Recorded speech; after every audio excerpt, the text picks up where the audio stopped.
की दहीहंडी फुटली, याचं एक तरी खापर घरी घेऊन जा.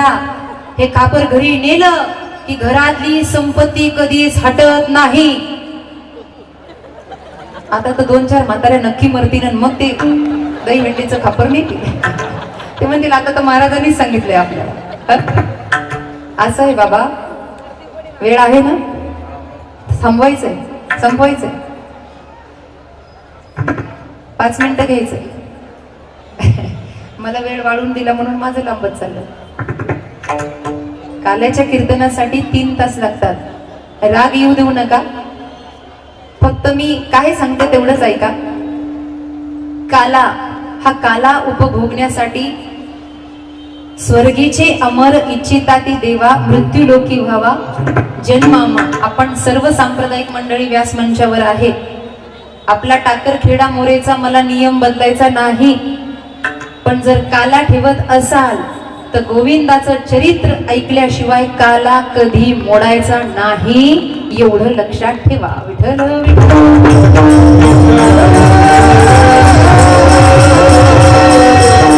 एकतर कालच्या दिवशी काला करून घेत जा, नाहीतर दुसऱ्या दिवशी करत जा. कारण आमचा जरी राग आला तर साधू हा खरा बोलतो, खोटं बोलत नाही. म्हणून भगवंताचं चरित्र ऐकल्याशिवाय काला कधी मोडायचा नाही. विठोबा रखुमाईचं भजन घेऊ आणि 10 मिनिटं फक्त भगवान चरित्रासाठी घेते आणि सेवेला विराम देते. विठोबा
चरित्र केले नारायणे, रांगता गोधने राखीत आहे. भगवंतानी गोकुळामध्ये जे चरित्र केलं त्या चरित्राचा थोडा का होईना उच्चार आजच्या दिवशी करावा, म्हणजे काला सफल होतो.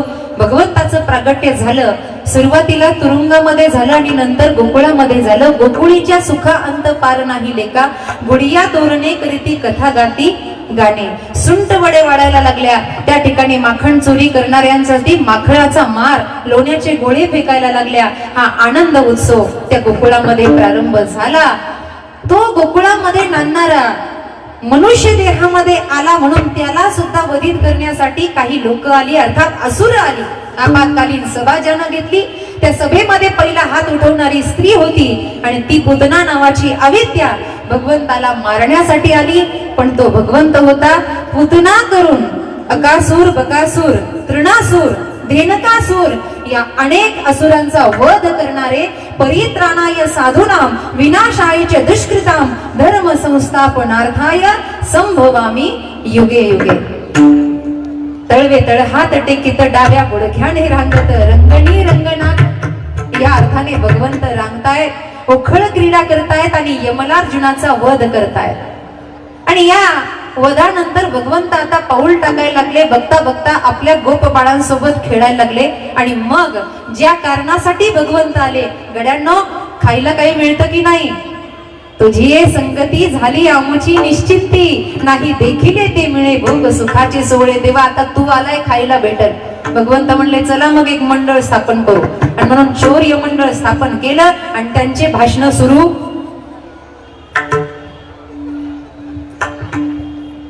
तुम्हाला काय झालं हसायला? मी आपलं सहज म्हणलो बा. मंडळ स्थापन केलं आणि त्यांचे भाषण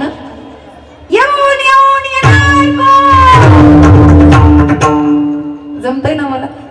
निवडणुकीच्या काळात प्रयत्न केलता मी. ऐका, हे सगळं झालं आणि मग भगवंत म्हणला, काळजी करू नका, मी या ना. मी ओट्यावर भगवंत उभा राहिले आणि सगळ्यांना सांगितलं, हे बघा, तुमची साथ असेल तर मला काम करायला आवडेल, तुम्ही फक्त माझ्या मागे राहा. भगवंत म्हणलं, बरं का, उगा कुणाला वाईट वाटण्याचं काही कारण नाही. ते म्हणले, देवा, आमची डोर तुझ्या हातात आहे. अरे पण बाबा, चोरी करणं पाप आहे. माणसानं चोरी केली की तो नरकात जातो. देव म्हणला, कोण म्हणलं चोरी करायची? अरे दुसऱ्याच्या घरी केली तर पाप आहे, आपल्याच घरी केल्यावर काय पाप आहे? आपल्याला आपलं भेटत नाही ना.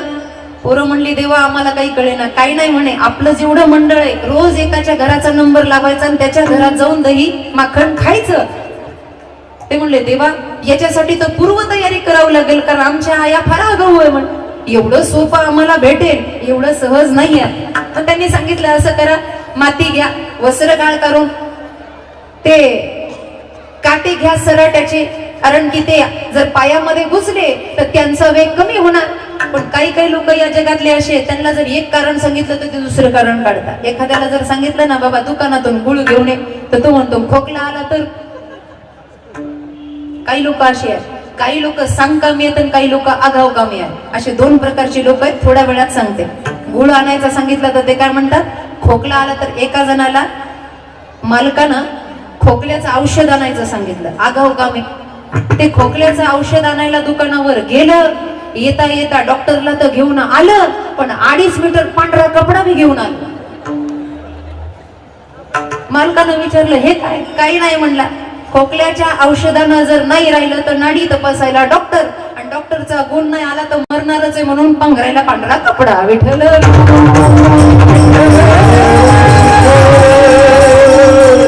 भगवंताच्या या मंडळात सुद्धा काही आगाऊ होते. ते म्हणले, देवा, ते चष्मा लावून आल्या तर.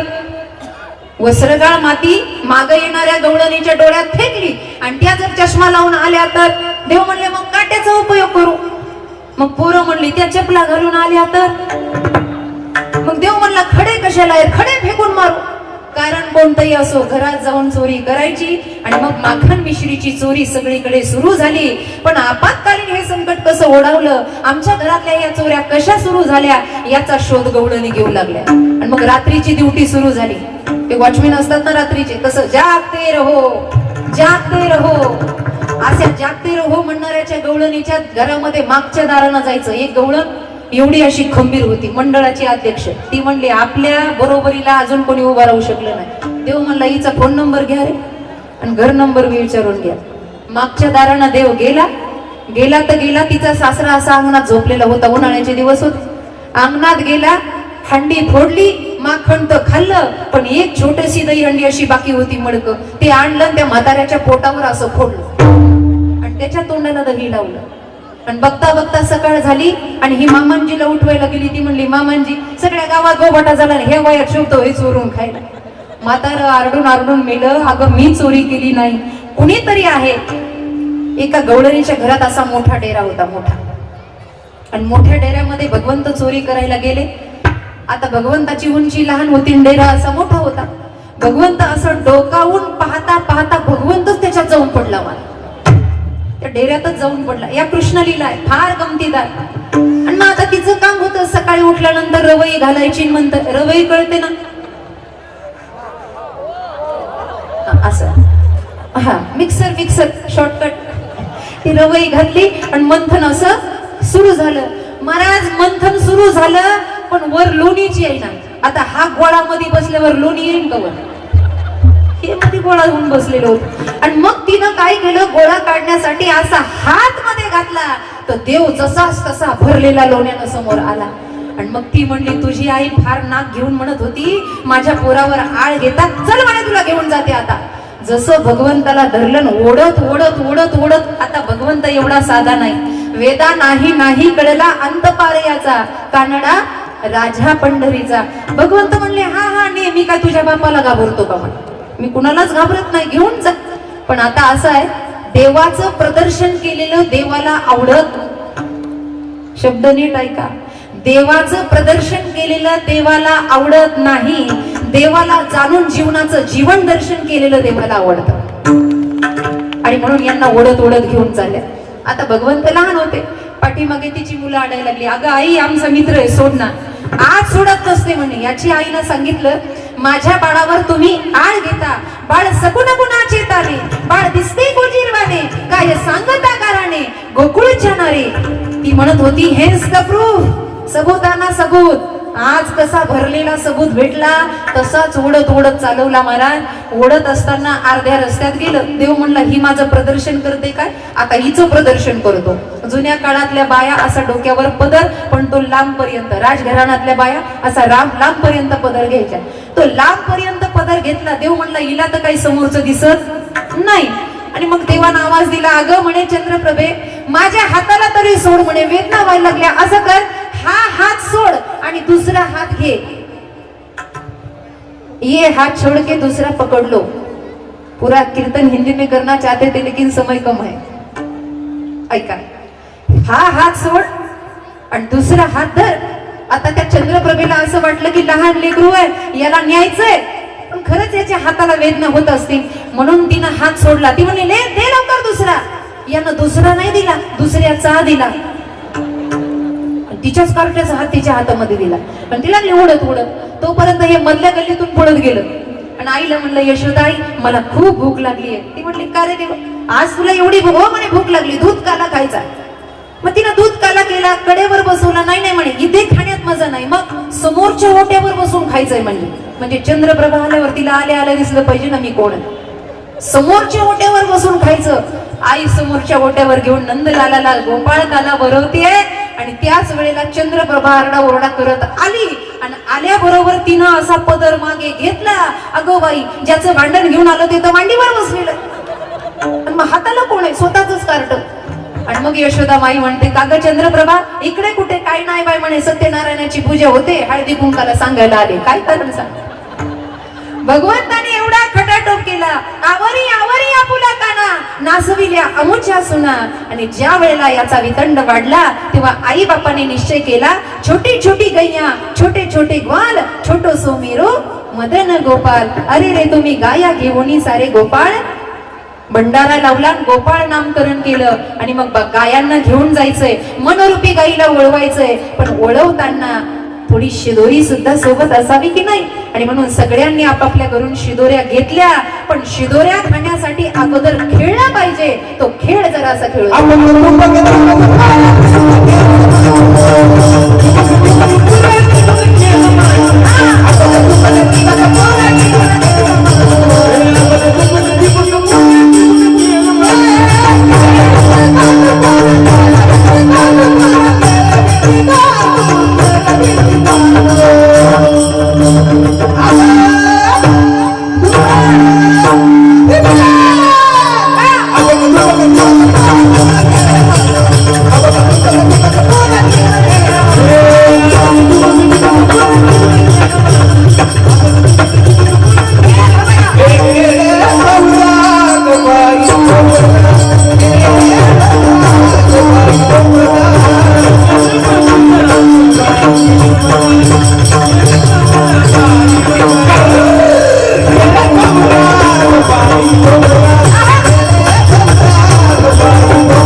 भर दुपारच्या वेळेच आहे, पण आपत्कालीन समयामुळे आपण संध्याकाळी घेतला आणि या ठिकाणी माऊलींचं भजन होईल, काल्याचा प्रसंग अनुभवायला येईल.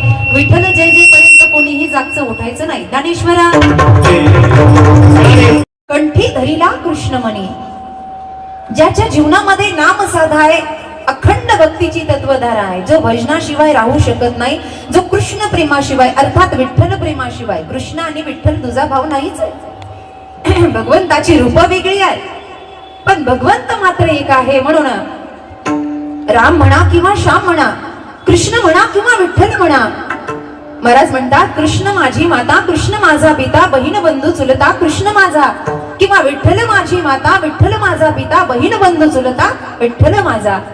हे तत्व एक आहे. म्हणून कंठामध्ये ज्यानं कृष्णमणी धारण केला आणि ज्याने अखंड नामधारा जीवनामध्ये चालवली, त्याच्या ठाई काय होतं तर त्याच्या विद्वत्तेचा, त्याच्या ज्ञानाचा, त्याच्या भक्तीचा उजेड सगळीकडे पडतो, अवघा जनी प्रकाश.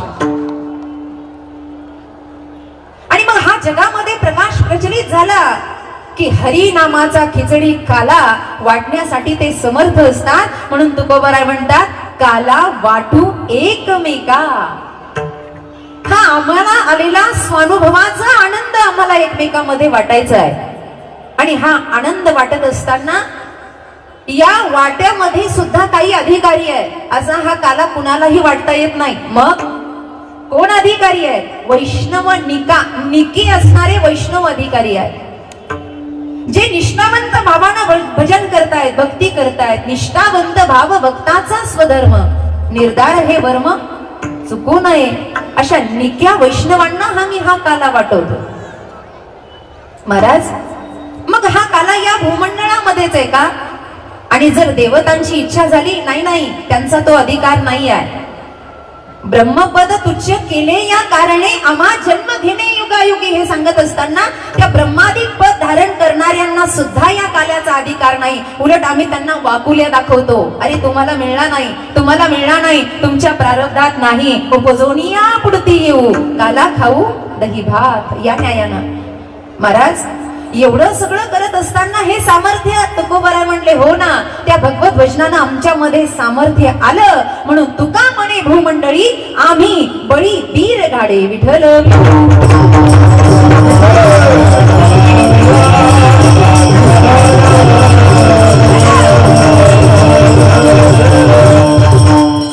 परिचित परंतु आवश्यक देण्याचा परिहार असा, माईबाप आपलं हे टाकरखेडा मोरेगाव आणि या गावामध्ये ज्या आईच्या कुशीत आपण बसलेलो आहोत, ती आपली सर्वांची माय संत शिरोमणी सिद्धेश्वर गुलाब बाबा.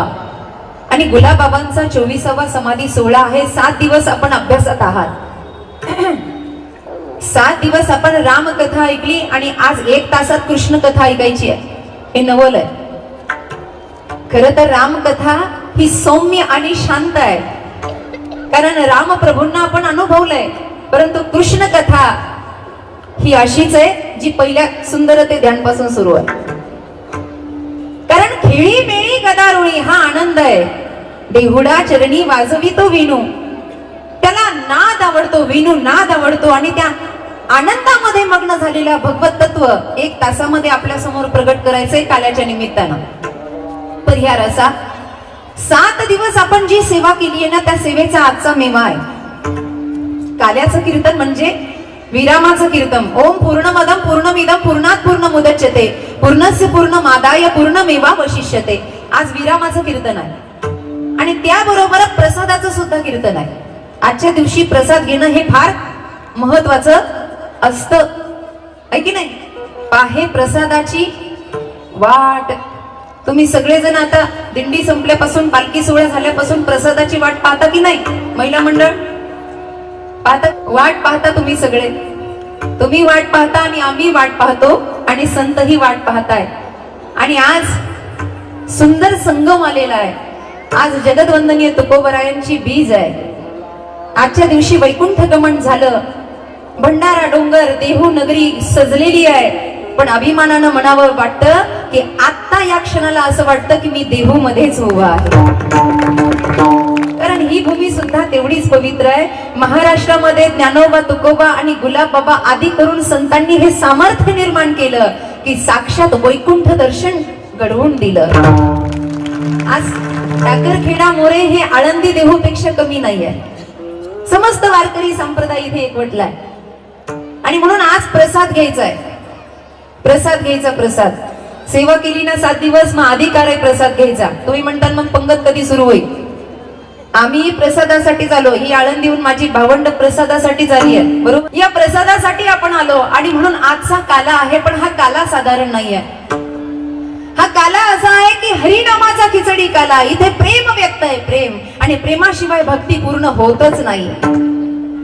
म्हणून आज या विरामाच्या कीर्तनाला आपण सर्व पंचकृषीतली माईबाप भक्त मंडळ सर्वजण उपस्थित आहात. आता पुढच्या वर्षीपर्यंत ही ऊर्जा आपल्याला साठवून ठेवायची आहे. पुढच्या वर्षीपर्यंत. कारण 7 दिवस बॅटरी चार्ज ज्याला म्हणतात ना, तशी काही काहीची चार्ज झालीच नाही अजून. ते सुरुवातीपासून असे पाहतात आमच्याकडे, जसा डोळ्यातून जीव गेलाय का तोंडातून गेलाय तेच कळना. अजूनही काही काहींची बॅटरी चार्ज झाली नाही. पण मला वाटतं कीर्तन होईपर्यंत व्हावी. विठ्ठल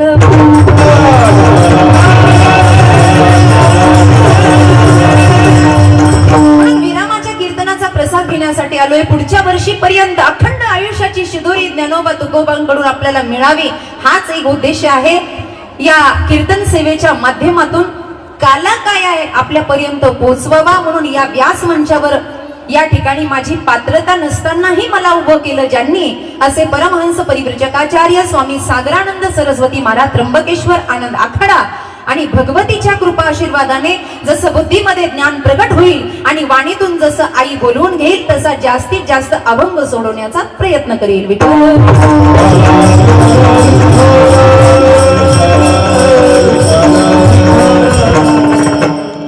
आज जगतवंदनीय तुकोबारांची बीज आहे आणि खरोखर जगाला हा प्रसाद देऊन महाराज गेलेत. ठीक दुपारच्या 12 वाजता आज देहू गावामध्ये हा सोहळा साजरा झाला. आणि साजरा होत असताना कित्येक शतक गेले, पण माऊलीच्या समाधी सोहळ्याला आणि तुकाराम बीजेला डोळ्यात पाणी आलं नाही असा एकही वारकरी नाही. आणि ज्याच्या पाणी येत नाही तो वारकरीच नाही. विठ्ठल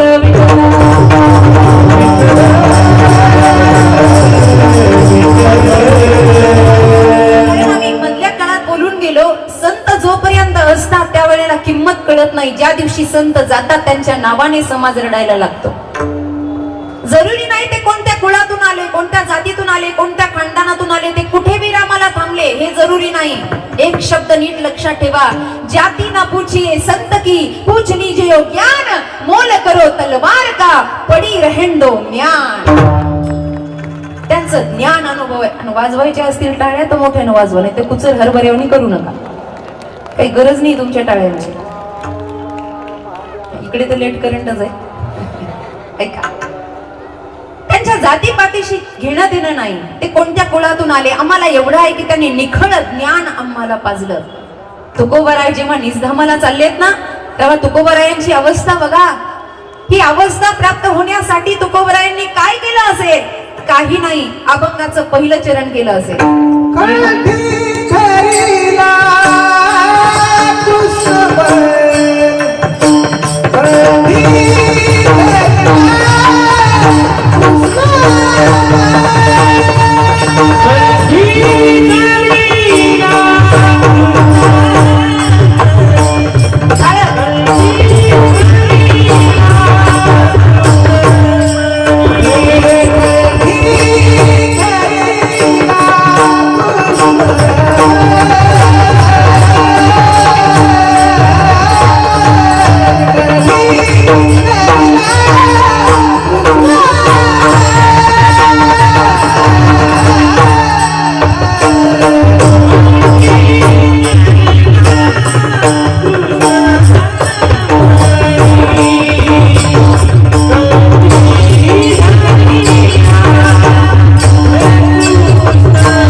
अपुरा आहे, पण तरी सुद्धा 7:30 पावणे 8 पर्यंत सेवा चालवायची आहे, पण तरी सुद्धा तुकोबांचं चरित्र सांगणं गत्यंतर आहे. कारण आज बीज आहे आणि जगदवंदनीय तुकोबराय म्हणजे बाप आहे, आमचा बाप. आई बापांनी सहन केलं म्हणून आम्हाला सुखाचे दिवस आले आहेत बाबा. त्यांनी त्याग केला म्हणून आज आमचे दिवस चांगले आहेत. लोक म्हणताना मुलं फार सुखात आहेत. आमची आई माऊली ज्ञानोबराय आजही समाधी संजीवन आहे. आजही समाधीमध्ये ओंकाराचा ध्वनी चालू आहे. आमचा बाप तुकोबराय यांनी एवढ्या हाल अपेष्टा सहन केल्या आणि एवढं सगळं करून आमचं भाग्य आहे की त्यांचे आशीर्वाद मिळाले म्हणून गुलाब बाबांची सेवा करायला आम्ही इथे आलोय. हे आमचं भाग्य आहे. ऐका, कंठी धरीना कृष्णमणी भगवत नाम चिंतन अखंड तत्वधारा तुकोबरायांच्या जीवनामध्ये होती. अगदी थोड्या वेळामध्ये मला संपूर्ण इतिहास शब्दात आपल्यापर्यंत मांडायचा आहे. काय केलं नाही तुकोबरायांनी या महाराष्ट्रासाठी, या देशासाठी? काय कुठे कमी पडले तुकोबराय? मग का आपण त्यांच्या विचारांचा प्रसाद घेत नाही? आज तुकाराम बीज आहे, एवढे शतक झाले, काय केलं? बसल्या बसल्या विचार केलं करा, आपण तुकोबरायांसाठी काय करू शकतो? माझ्याकडे लक्ष द्या. काय केलं तुकोबरायांसाठी? भजन अवस्था सिद्ध झाली. साधू असा असतो बाबा, मान ना मान मै तेरा मेहमान. जगानं निंदा वंदा काही घेणं देणं नाही, बस हरी भजन करायचं. दिन रजनी हाची धंदा गोविंदाचे पवाडे. किती हाल अपेष्टा सहन केल्या, किती लोकांना सहन झालं नाही तर लोक त्यामध्ये विघ्न आणायला लागली. साध्या सुध्या लोकांचं तुकोबरायांनी ऐकलं नाही. लोक म्हणायचे, ए तुक्या, घरची इस्टेट, घरची सगळी सत्ता निघून गेली ना आता भजनाला लागलास होय? काय तुला एवढ्या भजनामध्ये आनंद आहे? तरी तुकोबराय थांबले नाही. नीट ऐका. मग वाघोलीला लोक गेले. पुण्याजवळ एक गाव आहे, तिथे विद्वानातले प्रकट विद्वान, वेद शास्त्र संपन्न रामेश्वर शास्त्री यांचा आधार घेतला लोकांनी. हे बघा, काही लोक या जगात आजही असे आहेत की स्वतःच भजन करत नाही पण दुसऱ्याचं बंद कसं पाडायचं यावर त्यांची पीएचडी आहे. भला किसी का कर न सको तो बुरा किसी का मत करना, पुष्प नहीं बन सकते हो तो काटे बनकर मत रहना. हे साधूचं जीवन आहे. निखाऱ्यावर चलावं असं. रामेश्वर भट्ट गावामध्ये आले आणि बैठका घेतल्या आणि तुकोबरायांना सांगितलं, मी अस्तित्व सांगते आहे निज धामाला जाणे अगोदरचं तुकोबरायांचं. सगळ्या लोकांना एकवटलं आणि सगळ्यांसमोर तुकोबरायांचा अपमान केला. तुका वेडा झालास का? अरे वेद काय एवढा सोपा आहे? वेदाचं तू खेळणं केलंयस, शास्त्राचं तू खेळणं केलंयस आणि सोप्या भाषेमध्ये लोकांमध्ये हे ज्ञान फुकट वाटायला लागलाय. वेडा झालास का? एवढं सगळं जनसमुदायात अपमान जर आपला झाला असता ना तर त्या क्षणाला आपण गळ्यातली माळ काढून ठेवली असते. आपल्याला नाही सहन होत आणि म्हणून अपमानाच्या ठाई कित्येक गावातले सप्ते बंद पडले आहेत.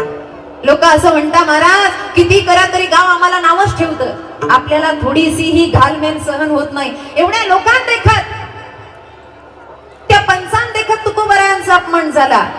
पण तुकोबरायांची लिंता माहितीये? खाली वाकली आणि नमस्कार केला आणि म्हटले, शास्त्रीजी काय वाटतं तुम्हाला, मी काय केलं पाहिजे? इतकी विनम्रता की घरादाराकडे पाहिलं नाही, पोराबाळांकडे पाहिलं नाही. दिवस रात्र ती अभंगाची साधना तुकोबराय करत बसले आणि फक्त अभंग लिहिले नाही, त्या प्रत्येक अभंगामध्ये सुगंध येतो तो विठ्ठल भजनाचा. कळतंय का? कंठी धरीला कृष्णमणी आहे ना, ते तुकोबरायांनी सिद्ध करून दाखवलं. मान खाली करून म्हणतायत, माझ्याकडे लक्ष द्या. शास्त्रीजी मी काय केलं पाहिजे? काही नाही, असं करा, जेवढ्या अभंगाच्या वह्या आहेत ना तेवढ्या इंद्रायणमध्ये नेऊन डुबवा, सोडा त्या पाण्यामध्ये आणि पुन्हा या छंदाला लागू नका. वेद शास्त्र एवढं सोपं नाहीये. सर्वांगाचे कान करून ऐका. महाराष्ट्र ज्यांच्या संस्कारामुळे टिकला त्यांचं सांगतीये. छत्रपती ज्यांच्या कीर्तनात घडले त्यांचं सांगतीये. स्वराज्याची स्थापना करणारा राजा सुद्धा वारकऱ्याची सेवा करत होता. कळतंय का? त्यांचं मस्तक पायावर होतं संतांच्या आणि विनम्रतापूर्वक वह्या घेतल्या. डोळ्यातलं पाणी खंडत नव्हतं. हळूहळू काही नावं ठेवणारी आणि काही साथ देणारी दोन्ही पक्षाची लोक मागे होती. इंद्रायणीच्या काठावर आले आणि बसले देऊ गावामध्ये. आता काय करू माय गंगे? ए इंद्रायणी माता, तू पाहतेस ग या तुक्याची परीक्षा. एक गोष्ट लक्षात ठेवा, भारतामध्ये जेवढे संत झाले त्यांच्या परीक्षा झाल्या, आणि ज्यांची परीक्षा होत नाही त्यांना संत म्हणतच नाही. सोनं उजळण्यासाठी त्याच्यावर तेजाब टाकावंच लागतं. तेजाब टाकलं की कळतं हे सोनं आहे का, उजळून दिसतं. इंद्रायणीच्या काठावर बसले आणि वह्या सगळ्या बुडवून दिल्या. बस आता जीवनामध्ये राहिलं काय? ज्याच्यासाठी एवढा अट्टहास केला, भगवंतानं सांगितलं म्हणून मनातून ज्ञान प्रकट झालं. आणि देवा, एवढा खेळ खंडोबा करायचा होता तर कारे माझ्याकडून लिखाण करून घेतलं. नीट ऐका, ज्यांच्या बीजेसाठी लाखो गर्दी आज देहूमध्ये आहे त्यांचं सांगते आहे. आणि मग बसले तिथे, अनुष्ठान मांडलं. जो तुकोबा घरामध्ये लवकर कळला नाही, जिजाबाई धावत आल्या आणि तुकोबरायांच्या तोंडावरून हात फिरत म्हणतात, धनी कधी पोरा बाळांकडे पाहिलं नाही हो, कधी घरातला तुकडा कधी संपला तुम्हाला कळला नाही. तुम्ही अखंड आयुष्य भजन केलं, अभंग लिहिले धनी, आणि आज हे काय मला बघायला मिळतंय? काय ही स्थिती झाली आहे? मी म्हणत होते तुम्हाला, हे का करता तुम्ही? जिजाबाईकडे कणवाळू कृपाळूपणाने बघत तुकोबराने सांगितलं, जिजे अगं माझा विठ्ठल एवढा क्रूर नाही ग, अगं ती माझी माय आहे ग, जरा वेळ थांब, बघ माझी विठ्ठली काय करते. पण जरा वेळ थांबावं तरी किती? तासभर, 2 तास, 1 दिवस? अनुष्ठान वाढत चाललं. हळूहळू लोकांना दया येत गेली. कुणी भाकरी घेऊन यायचं, कुणी शिदोरी घेऊन यायचं. महाराजांची छोटी छोटी लेकरं अवतीभोवती बसलेली असायची. महाराजांच्या तोंडाला पाण्याचा थेंब नाही, पण लेकरांना लोक म्हणायची, लेकरांनो तुम्ही तरी खा. तर मुलं म्हणायची, अरे आमचा बाबा उपाशी पोटी बसलाय र इंद्रायणीच्या तटावर, त्याच्या पोटात अन्नाचा कण नाही आणि आम्ही कसं खावं? आमचा बाबा मरून जाईल र, मरून जाईल. का दया आली नाही का विठोबाला लवकर? देहस्थिती कृश झाली, शरीर सूक्ष्म व्हायला लागलं. आणि मग अनुष्ठान सिद्धीला गेलं. कंठापर्यंत भजन. इथे कृष्णमणी आहे, सिद्ध झाली वाणी, देहातीत झाले, देह भान राहिलं नाही. आणि वेड्यासारखं भजन केलं तुकोबर. वेडा झालो, वेडा झालो. आणि या स्थितीत आल्यानंतर प्रसंग असा झाला की मा इंद्रायणी साक्षात प्रकट झाली. पराकाष्ठा ज्या दिवशी पूर्ण होते त्या दिवशी भगवत भक्ताला साक्षात्कार होतो. आणि मग अभंगाच्या वह्या पुन्हा मिळाल्या. जडी दगडा सहित भया, जडी दगडा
गावात चर्चा सुरू झाली तुकोबरायांची.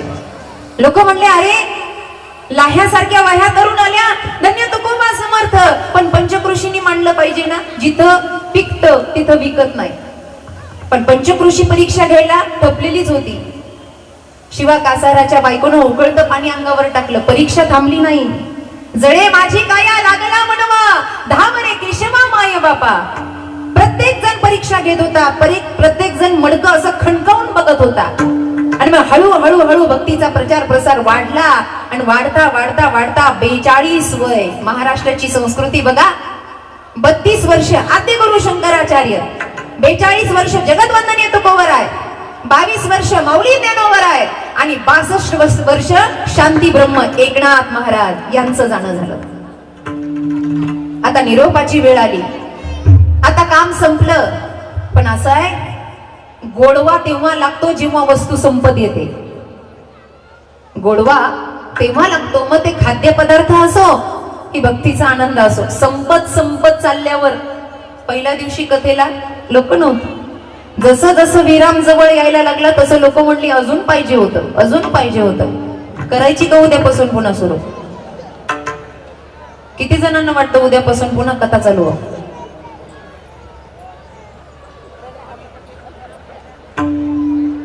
बाकीचे सावतर दिसतात.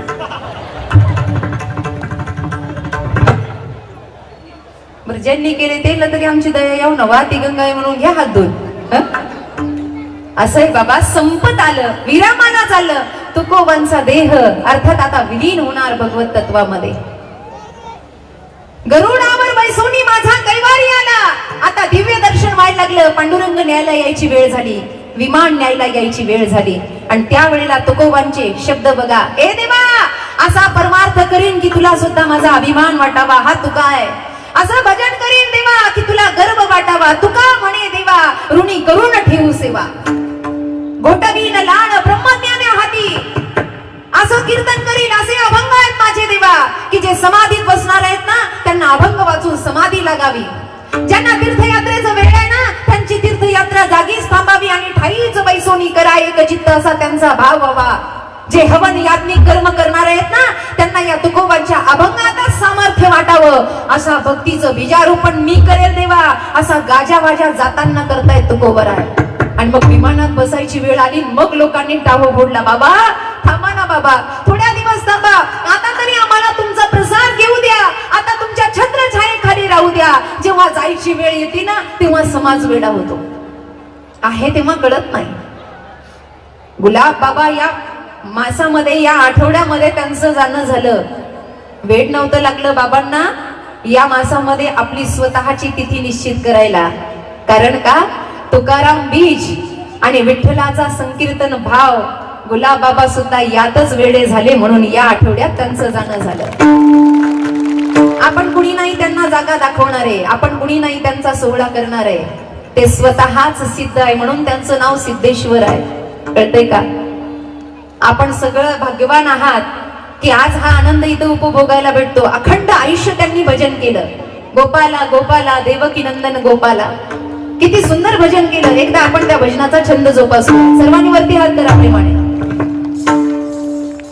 गोपाला गोपाला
Hey,